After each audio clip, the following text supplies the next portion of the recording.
guys, ako si Kuya Gesmo at ito ang aking channel. Today, mag-quick unboxing tayo. Isa sa budget-friendly ng ITEL, ito ang A70. Check natin ano yung nasa loob ng box, aesthetic, specs, tara, unbox na natin.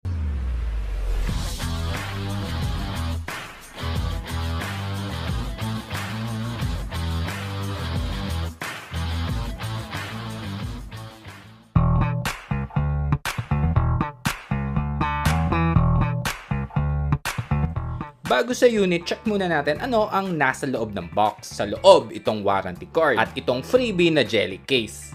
Ganito ang itsura pag nakasuot. Sa pinakaloob ng box, itong SIM ejector. Itong sync cable o charging cable, ito ay USB Type-C. At ang huli, itong power brick, ito'y supported ng 10 watts. So nag-charging speed test ako dito. Nag-start ako sa standard na 20%, na full ito ng 2 hours at 36 minutes. Next, punta na tayo mismo dito sa unit. Itong na-unbox natin, ito yung color na green. Available din ito sa gold, blue at black. Ganito ang appearance ng texture sa indoor. Yung back panel design glossy / glitters na meron kang mapapansin na parang brass texture pag ititilt mo. Ito naman ang itsura sa outdoor. Yung back panel at frame, plastic lang yun guys, na acceptable naman dahil entry level lang naman itong unit. Next, boot on na natin.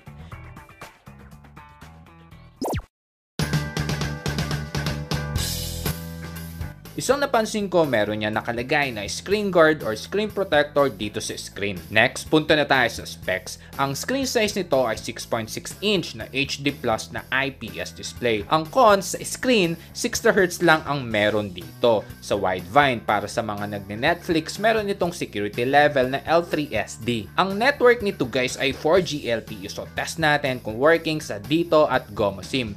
Good news dahil compatible. Test na rin natin sa data speed.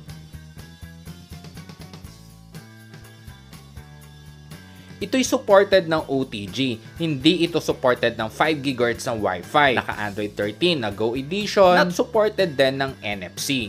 Sa selfie camera naman ay 8 megapixel na meron niyang LED flash. Ito yung sample ng picture.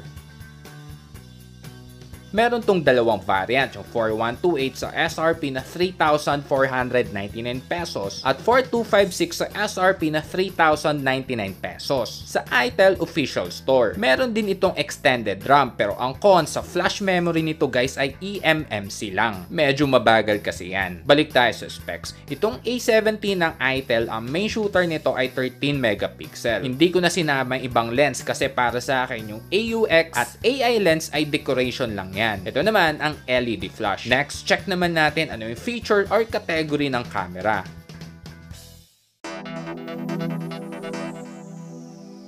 Ito naman ang sample ng picture. So meron tayo dito sa indoor, outdoor at low light.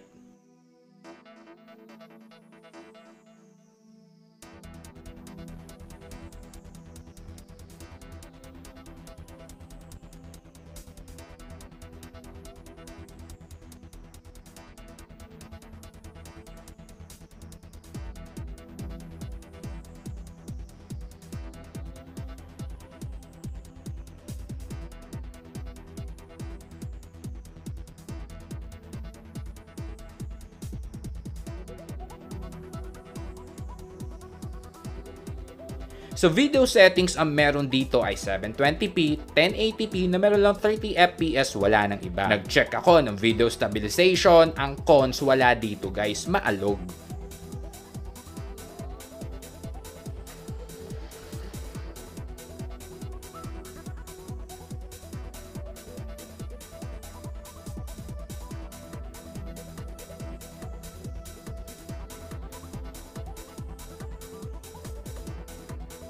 Ito yung sample ng smartphone na meron stabilization para may comparison lang tayo.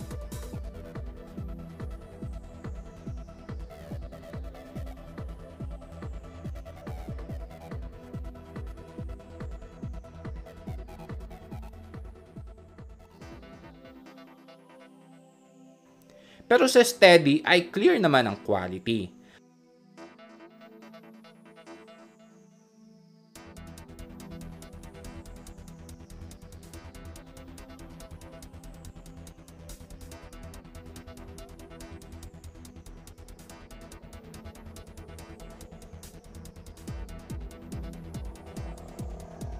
Ang video zoom at photo ay pareho hanggang 4 times. Dagdag details ko lang sa frame flat edge. Sa right side, nandito yung volume rocker. Sa baba, yung power button / on-off switch. Ito rin ang fingerprint scanner niya. Across the screen naman ay yung para sa SIM tray. Ito ay triple card slot. Sa ilalim naman, tong speaker grill, charging port, primary mic, at itong 3.5 jack. Sa taas, walang nakalagay. So, isang speaker lang meron tayo dito. Ito ang tunog ng speaker.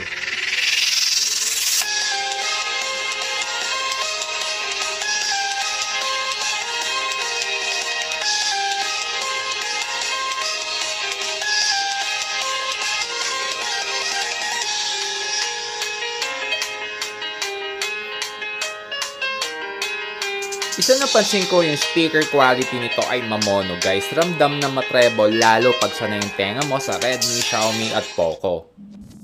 Ang chipset nito ay Unisoc T603 na octa-core na ang performance score ay... So nag-game test ako dito, brief ko na lang para hindi sobrang mahaba. Pero meron akong full video para sa game test so ilalagay ko sa comment section. So nag-start ako sa battery na 93% at nag-check din ako ng phone temperature bago mag-gameplay. Ang goal natin dito para ma-check natin kung playable ba or kung malag ito sa mga game apps na itetest natin.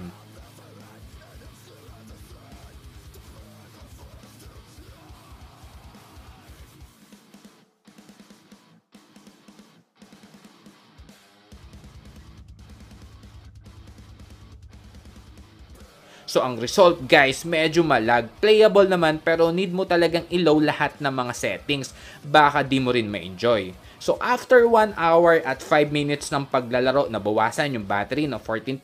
Sa init naman, meron itong 41.2 degrees Celsius. So guys, mainit yan. Conclusion, kung into gaming ka, hindi ito yung phone na para sa'yo. So pass ka muna dito. Swak to pang backup phone, pang FB, pang YouTube. Pero hindi ito advisable sa mga delivery rider. Need mo rin kasi na magandang chipset dyan. Pero kung pang GPS or pang Gmaps lang, swak ito guys.